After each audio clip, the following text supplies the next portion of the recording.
What's the difference in terms of wanting to live an aligned life with a more universal unfolding? What's the difference between trying to manipulate circumstances and putting in your best effort? I wouldn't use the word manipulating because it has a bad meaning to it. I would say to change or adjust to situations so that you can find a more meaningful life. But different people have different ideas about a meaningful life. The monk thinks that the meaningful life is to leave the world and meditate. The worldly man thinks that meaningful life is to live in this world and do your work. And there are people in between these two categories who say that while living in this world, I should also try to find it. This depends on your attitude. And I don't think all are same. There are different people, different thinking in different ways. For the man who has, or the woman, who has the mentality of a monk, or a nun, it's difficult for them to adjust to this world. So that's okay. I wouldn't say it's a wrong way or anything of that kind. And there are some people who cannot become monks. It's impossible. A real monk is a very difficult situation.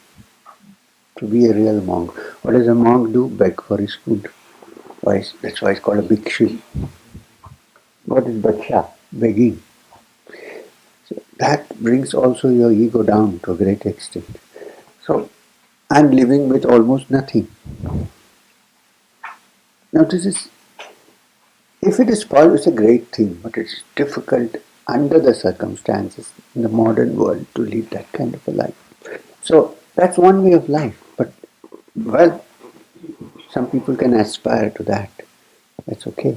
There are others who live in this world who still have a spiritual earning. For them, I think, I wouldn't use the word manipulate, but use the resources to lead a meaningful life, help others, make your mind clean. At some time, you may go to that place where you. There's nothing wrong either way. I'm a married man myself. So I should normally have defended married people. I don't. Because I also defend monks. That's a different way of life. Somebody, oh, they're lazy guys, so they left. I said, sorry, a monk's life is not a lazy life. It's a difficult life. It's not easy. When I was young, I led a monk's life almost. I've seen Maheshwaranath Babaji was a monk. I mean, he was unmarried. He didn't have any paraphernalia of any order. Yeah, of course, he was a nath, so he had those rings. But I've lived with him and I saw how he lived. Very difficult. But maybe gradually you begin to enjoy it.